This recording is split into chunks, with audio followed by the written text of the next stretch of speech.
صلی علی رسول کریم۔ میرے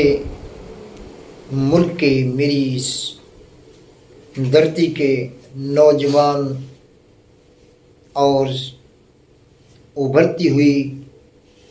جوانی کے شہزادگان ہی کہوں گا، چونکہ سلسلہ امراض اور علاج کا ہے اور جس میں سب سے اہم ٹاپک جو قوت مردمی پہ ہے، لیکن آج میں اس سے ہٹ کر گفتگو کروں گا کہ اصل میں جب ایک مرض کا پیدا ہونا اور اس کے علامات کا ظاہر ہو جانا، یا اس سے اس کے اندر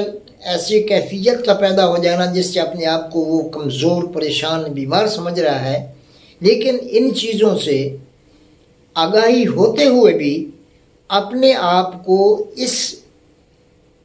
کاربند نہ کرنا، اس بات پہ کاربند نہ کرنا کہ اس کا تدارک کیا جائے، بلکہ جب تک اس کی قوت ساتھ دیتی رہتی ہے وہ اس کی پرواہ نہیں کرتا۔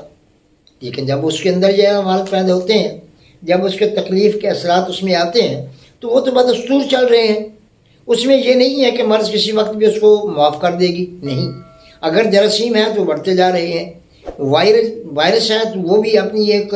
کیفیت کو بڑھا رہا ہے، لیکن جب تک اس کے اندر اس کی مدافعت ہے وہ اس کو برداشت کر رہا ہے۔ حالانکہ اس مرض کو بر وقت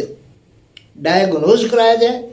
اس کے تمام ٹیسٹ وغیرہ اس چیز کو سامنے لیا جائے اور اس کو دیکھا جائے کہ یہ اصل میں چاہتی کیا ہے، جو مجھے مرض پیدا ہو گئی ہے، اس کا اصل شاخسانہ ہے ہی کیا، اس کا سبب کیا ہے اور کہاں سے شروع ہو رہی ہے، اور اس کے انجام سے اس کو آگاہ کیا جائے کہ یہ کیا آپ کو کس مقام تک لے جا سکتی ہے۔ تو جس مرض کا بر وقت طور پر علاج نہ کیا جا سکے تو وہ مرض ہمیشہ کے لیے اس کے گلے پڑ جاتی ہے۔ اس کا سب سے بڑا ایک سبب ہے جو ہمارے عطائی حضرات لوگ ہوتے ہیں،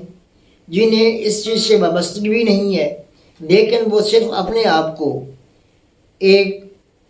جید قسم کا حکیم سمجھتے ہیں